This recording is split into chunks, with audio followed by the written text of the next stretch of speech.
ಸಾಕು ಸಾಯಿಸ್ಬಿಡ್ತಿದ್ಯೋ ಜನ್ಮಕ್ಕೆ ದಿನ ಬೆಳಗಾದ್ರೆ ಏನಾದ್ರೂ ಒಂದು ರಾಮಾಯಣ ಮಾಡ್ಕಂತಾನೆ ಇರ್ತೀಯ. ನೀನ್ ಸಿಗಾಕೊಳ್ಳೋದಂದ್ರೆ ನನ್ನೂ ತಗಲಾಗ್ತೀಯ. ನೋಡಿ ಗೌಡ್ರೆ, ದಿನ ಒಂದೊಂದ್ ತಿಂಡಿ ಕದ್ಕೊಂಡು ಹೋಗ್ತಾನೆ ಇದ್ದ. ಇವತ್ ಸಿಕ್ಕಾಕೊಂಡವನೆ. ಏನಾದ್ರೂ ಒಂದ್ ತೀರ್ಮಾನ ಆಗ್ಲೇಬೇಕು ಸ್ವಾಮಿ. ಬಾವಾ, ಮನೇಲಿ ಕಾಳು ಹುಳಿ ಮುದ್ದೆ ಸಾರು ತಿಂದು ತಿಂದು ನಾಲ್ಗೆ ಜಡ್ಡಿಡ್ಕೊಂಡ್ಬಿಟ್ಟಿತ್ತು. ಅದಕ್ಕೆ ಹೋಟ್ಲಿಗೆ ಬಂದು ಸ್ವಲ್ಪ ಕೆರ್ಕೊಂಡ್ಬಿಟ್ಟೆ. ಬಾವಾ ನೋಡಿದ್ರ ಸ್ವಾಮಿ, ನಿಮ್ ಮುಂದೆ ಹೆಂಗ್ ಮಾತಾಡ್ತವನೆ? ಇರ್ಲಿ ಬಿಡ, ಇನ್ಮೇಕಿಂದ ನೀನ್ ಹೋಟ್ಲು ಕಡಿಕ ಅವ್ನ್ ತಲೆನೂ ಹಾಕೊಂಡ್ ಮನಿಕಬಾರ್ದು. ಹಂಗ್ ಮಾಡೋದ್ ನನಗ್ ಗೊತ್ತೈತೆ.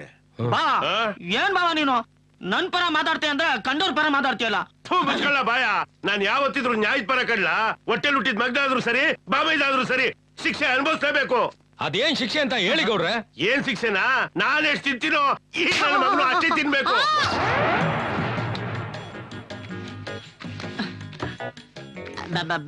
ಬಾವಾ ಬೇಡ ಬಾವಾ. ಏಯ್ ತಿನ್ನೋ ಮಗನೇ, ಇವತ್ ಕಾಣಿಸ್ತೀನಿ ನಿನ್ಗೊಂದ್ ಗತಿ. ಬಾವಾ ಬೇಡ ಬಾವಾ, ಇಷ್ಟೊಂದು ತಿನ್ನಕ್ ಆಗಲ್ಲ ಬಾವಾ. ಕುತ್ತಿ ಹೆಚ್ಚಿಬಿಡ್ತೀನಿ. ತಿನ್ಬೇಕು ತಿನ್ಬೇಕು. ಆಯ್ತು. ಅನ್ನ ತಂಬರ್ಲ, ಸಾಂಬಾರ್ ತಗೊಂಬನ್ನಿ. ಅನ್ನ ಚೆಲ್ಬೇಡಿ. ಸಾಕು ಸಾಕು.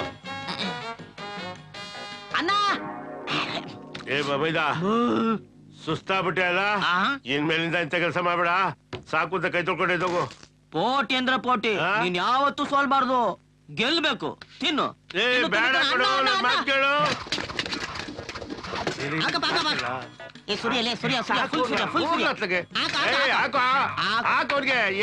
ನೀನ್ ತಿನ್ನು, ನೀನ್ ತಿನ್ನು. ಹಾಕೋ, ಫುಲ್ ಹಾಕೋ. ಸಾರು ಶಿಕ್ಷೆ ಕೊಟ್ಟು ತಪ್ಪಿಗೆ ಕ್ಷಮಿಸ್ಬಿಡ್ಲಾ? ಅನ್ನ ಅನ್ನ ಅನ್ನ ನನ್ ಪಾಲಿದ್ದು ಅವ್ರಿಗೆ ಬರ್ತಲ್ಲ. ಹೋಗ್ಲಾ? ಏನು ಸಾಕಾಗ್ತಾ ಇಲ್ಲ, ಬರ್ಸ. ತಿನ್ನು ತಿನ್ನು. ಅನ್ನ ಅನ್ನ ಅನ್ನ ಅನ್ನ ಖಾಲಿ ಸಮಯ ಇಲ್ಲೋಡೆ. ಅನ್ನ ಖಾಲಿ ಆಗೋಯ್ತಾ? ಇದೆಂತ ಪೈಪೋಟಿನಯ್ಯ? ಯೋ, ಅನ್ನ ಹಾಕದ್ ಹಾಕ್ತೀರಾ, 60 ಎಕರೆ ಹಾಕ್ತೀರಾ? ಬರೋ ಜನ್ಮದಲ್ಲಿ ಕಾಯಿ ಆಗ್ಬಿಡ್ತೀನಿ ನೀನು.